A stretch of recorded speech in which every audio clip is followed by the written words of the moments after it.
Hello, എല്ലാവർക്കും LLB ജംഗ്ഷന്റെ പുതിയൊരു വീഡിയോയിലോട്ട് സ്വാഗതം. ഇന്ന് നമ്മളിവിടെ ഡിസ്കസ് ചെയ്യാൻ പോകുന്നത് ഡിഫറൻസ് ബിറ്റ്വീൻ ടോർട്ട് ആൻഡ് ക്രൈമിനെ കുറിച്ചിട്ടാണ്. അപ്പോൾ നമുക്ക് വൈകിക്കാണ്ട് ടോപ്പിക്കിലോട്ട് പോവാം. ആദ്യമായിട്ട് നമ്മളിവിടെ മീനിങ്ങിന്റെ ബേസിസിലാണ് ടോർട്ടിനെയും ക്രൈമിനെയും ഡിസ്റ്റിങ്ക്വിഷ് ചെയ്യുന്നത്.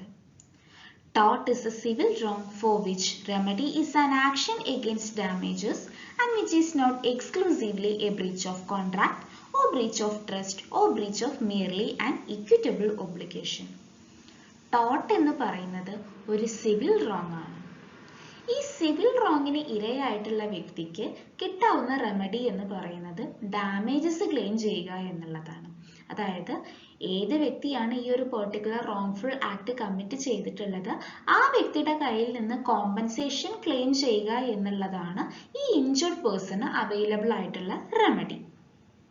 And moreover, breach of contract അല്ലെങ്കിൽ breach of trust, breach of equitable obligation ഒക്കെ അവിടെ നടന്നോളണം എന്ന് നിർബന്ധമില്ല. അതായത് ഒരു പെർട്ടിക്കുലർ ആക്ടിനെ ടോർട്ട് ആയിട്ട് കോൺസ്റ്റിറ്റ്യൂട്ട് ചെയ്യണം എന്നുണ്ടെങ്കിൽ അവിടെ ഓൾവേസ് കോൺട്രാക്ട് ബ്രീച്ച് ചെയ്യപ്പെടണം, ട്രസ്റ്റ് ബ്രീച്ച് ചെയ്യപ്പെടണം എന്നൊന്നും നിർബന്ധമില്ല.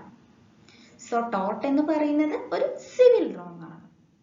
ഇനി ക്രൈമിലോട്ട് വരുന്ന സമയത്ത് every act that is punishable under criminal law.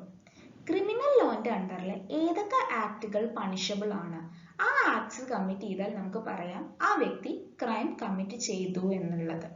അതായത് ഇന്ത്യൻ പീനൽ കോഡിന്റെ അണ്ടറിൽ പണിഷബിൾ ആയിട്ടുള്ള എല്ലാ ആക്ട്സിനെയും നമ്മൾ ക്രൈം ആയിട്ടാണ് ട്രീറ്റ് ചെയ്യുന്നത്. പിന്നെ ഒരു കാര്യം, വെറുതെ ആ ആക്ട് കമ്മിറ്റ് ചെയ്താൽ മാത്രം പോരാ, അവിടെ മെൻസ് റിയ എന്നുള്ള ഒരു എലമെന്റ് കൂടി പ്രസന്റ് ആവണം. അതായത് actus reus plus mens rea is equal to crime. അതായത് an act coupled with mental intention is a crime. ഒരു ആക്ട് ഇന്റൻഷനോട് കൂടി ചെയ്യുമ്പോഴാണ് അത് ക്രൈം ആയിട്ട് മാറുന്നത് എന്നാണ് ഇവിടെ പറഞ്ഞിട്ടുള്ളത്. രണ്ടാമതായിട്ട് നമ്മൾ ഇമ്പാക്റ്റിന്റെ ബേസിസിലാണ് ടോർട്ടിനെയും ക്രൈമിനെയും ഡിസ്റ്റിങ്ക്വിഷ് ചെയ്യുന്നത്. ടോർട്ട് എന്ന് പറയുന്നത് ഒരു സിവിൽ റോങ് ആണ്. ആ റോങ് കമ്മിറ്റ് ചെയ്യുന്നത് ഒരു വ്യക്തിക്ക് എതിരായിട്ടോ അതല്ലെങ്കിൽ ഒരു പെർട്ടിക്കുലർ പ്രോപ്പർട്ടിക്ക് എതിരായിട്ടോ ആണ്. സോ അതുകൊണ്ട് തന്നെ ഈ ടോർട്ട് മൂലമുള്ള ഇമ്പാക്റ്റ് അനുഭവിക്കേണ്ടത് ആ ഒരു ഇൻഡിവിജ്വലോ അതല്ലെങ്കിൽ ആ ഒരു പ്രോപ്പർട്ടിയോ മാത്രമാണ്. അതല്ലാണ്ട് വേറൊരാളും അതിൽ ഉൾപ്പെടുന്നില്ല. സോ ടോർട്ടിന്റെ ഇമ്പാക്റ്റ് വരുന്നത് ഒരു പെർട്ടിക്കുലർ ഇൻഡിവിജ്വലിന്റെ മുകളിലോ അതല്ലെങ്കിൽ ഒരു പെർട്ടിക്കുലർ പ്രോപ്പർട്ടിയുടെ മുകളിലോ മാത്രമാണ്. ബട്ട് ക്രൈമിലോട്ട് വരുന്ന സമയത്ത് ക്രൈം എഫക്റ്റ് ചെയ്യുന്നത് ആ ഒരു വിക്ടിമിനെ മാത്രമല്ല, നേരെ മറിച്ച് സൊസൈറ്റിയെ മൊത്തമായിട്ടാണ് ഈ ക്രൈം എഫക്റ്റ് ചെയ്യുന്നത്. സോ അതുകൊണ്ട് തന്നെ ക്രൈമിന്റെ ഇമ്പാക്റ്റ് വരുന്നത് സൊസൈറ്റി ഇൻ ജനറൽ ആയിട്ടാണ്. മൂന്നാമതായിട്ട് നമ്മൾ നേച്ചർ ആണ് നോക്കുന്നത്. അതായത് ടോർട്ട് എന്ന് പറയുന്നത് സിവിൽ നേച്ചറിൽ പെട്ടിട്ടുള്ള ഒരു റോങ്ഫുൾ ആക്ട് ആണ്. അതായത് സിവിൽ ലോ ആണ് ഈ ടോർട്ടിനെയൊക്കെ ഡീൽ ചെയ്യുന്നത്. സോ അതുകൊണ്ട് തന്നെ സിവിൽ നേച്ചറിൽ പെട്ടിട്ടുള്ള ഒരു റോങ്ഫുൾ ആക്ട് ആണ് ഈ ടോർട്ട് എന്ന് പറയുന്നത്. സോ അതുകൊണ്ട് തന്നെ സിവിൽ കോടതികളാണ് ഈ ടോർഷ്യസ് കേസസ് ഒക്കെ ട്രൈ ചെയ്യുന്നത്. ക്രൈമിലോട്ട് വരുന്ന സമയത്ത് ക്രൈം എന്ന് പറയുന്നത് ക്രിമിനൽ നേച്ചറിൽ പെട്ടിട്ടുള്ള ഒരു റോങ്ഫുൾ ആക്ട് ആണ്.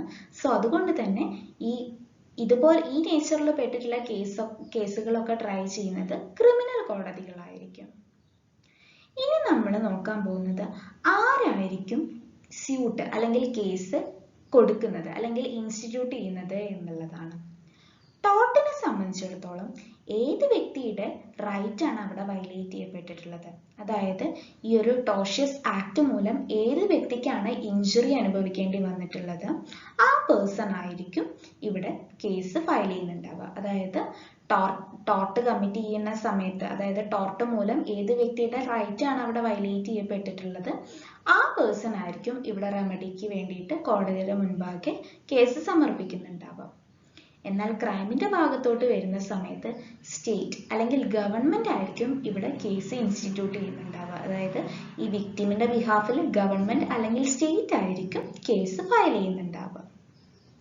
ഇനി നമ്മൾ നോക്കാൻ പോകുന്നത് ബേർഡൻ ഓഫ് പ്രൂഫ് ആണ്. അതായത് ഒരു കേസ് മുന്നോട്ട് പോകുന്നത് അതല്ലെങ്കിൽ ഒരു കേസ് നിർണയിക്കുന്നത് നമ്മൾ ഹാജരാക്കുന്ന തെളിവുകളുടെയൊക്കെ അടിസ്ഥാനത്തിലായിരിക്കും.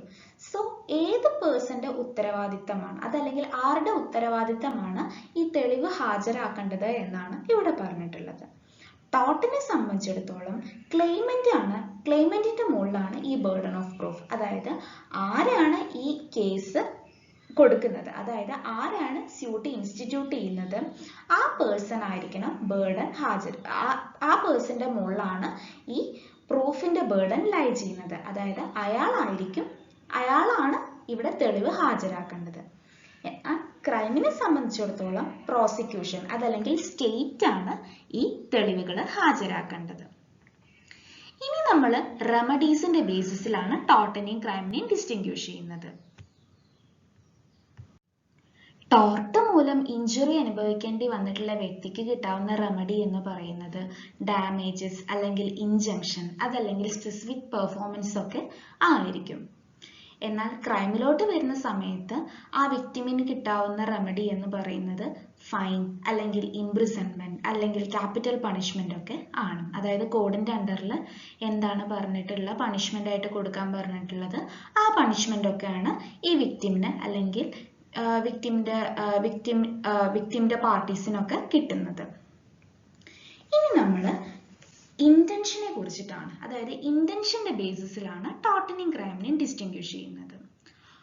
ടോർട്ട് എപ്പോഴും ഇന്റൻഷനലി ആണ് കമ്മിറ്റ് ചെയ്യുന്നത് എന്ന് നമുക്ക് പറയാൻ പറ്റില്ല. അതായത് ചിലപ്പോൾ ഒരാളുടെ അശ്രദ്ധ മൂലമോ അല്ലെങ്കിൽ ശ്രദ്ധയില്ലായ്മ മൂലം വരാം. അതല്ലെങ്കിൽ ഒരാൾ അറിഞ്ഞുകൊണ്ട് തന്നെ ടോർട്ട് കമ്മിറ്റ് ചെയ്യണം എന്ന് നിർബന്ധമില്ല. സോ അതുകൊണ്ട് തന്നെ ടോർട്ട് ഇന്റൻഷനലിയും ചെയ്യാം, അതുപോലെ തന്നെ അൺഇന്റൻഷനലിയും ചെയ്യാവുന്ന ഒരു റോങ്ഫുൾ ആക്ട് ആണ്. ബട്ട് ക്രൈമിലോട്ട് വരുന്ന സമയത്ത് ക്രൈം ഈസ് ഓൾവേസ് ഇന്റൻഷണൽ. നമ്മൾ മുന്നേ പറഞ്ഞു actus reus plus mens rea is equal to crime. So അതുകൊണ്ട് തന്നെ ക്രൈം എന്ന് പറയുന്നത് ഓൾവേസ് ഇന്റൻഷണൽ ആണ്. ഇനി നമ്മൾ പറയാൻ പോകുന്നത് ലോസിനെ കുറിച്ചിട്ടാണ്. അതായത് ടോർഷ്യസ് ആക്ട് അതല്ലെങ്കിൽ ടോർട്ടിന്റെ റെമഡിയെ പറ്റിയിട്ടൊക്കെ ഡീൽ ചെയ്യാൻ വേണ്ടിയിട്ട് കോഡിഫൈഡ് ആയിട്ടുള്ള ഒരു ലോ അവൈലബിൾ അല്ല. അതായത് അൺകോഡിഫൈഡ് ലോ ആണ് ഈ ടോർട്ടിനൊക്കെ അവൈലബിൾ ആയിട്ടുള്ളത്. എന്നാൽ ക്രൈമിനെ സംബന്ധിച്ചിടത്തോളം അവിടെ റെമഡീസ് കൊടുക്കാനും പണിഷ്മെന്റ് ഒക്കെ കൊടുക്കാനും വേണ്ടിയിട്ട് അവിടെ ഒരു കോഡിഫൈഡ് ലോ ഉണ്ട്.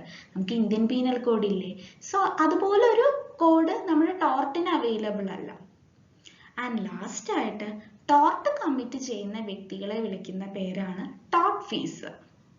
ആൻഡ് ക്രൈം കമ്മിറ്റ് ചെയ്യുന്ന വ്യക്തികളെ വിളിക്കുന്ന പേരാണ് ക്രിമിനൽ. സോ ഇന്നത്തെ വീഡിയോയിൽ നമ്മൾ ടോർട്ടിനെയും ക്രൈമിനെയും കുറിച്ചിട്ടാണ് ഡിസ്റ്റിങ്ക്വിഷ് ചെയ്തിട്ടുണ്ടായിരുന്നത്. ടോർട്ട് എന്ന് പറയുന്നത് ഒരു സിവിൽ റോങ് ആണ് ആൻഡ് ക്രൈം വരുന്നത് ക്രിമിനൽ ലോന്റെ അണ്ടറിലും ആണ്. ഇന്നത്തെ ഈ വീഡിയോയിൽ നമ്മൾ ഡിഫറൻസ് ബിറ്റ്വീൻ ടോർട്ട് ആൻഡ് ക്രൈമിനെ കുറിച്ചിട്ടായിരുന്നു ഡിസ്കസ് ചെയ്തിട്ടുണ്ടായിരുന്നത്. ഈ വീഡിയോ നിങ്ങൾക്ക് എഫക്റ്റീവ് ആയി തോന്നിയെങ്കിൽ വീഡിയോ ലൈക്ക് ചെയ്യാനും ഷെയർ ചെയ്യാനും മറക്കരുത്. അതുപോലെ ചാനൽ ഇതുവരെ സബ്സ്ക്രൈബ് ചെയ്യാത്തവർ ചാനൽ സബ്സ്ക്രൈബ് ചെയ്യാനും മറക്കരുത്. So, thank you for watching the video.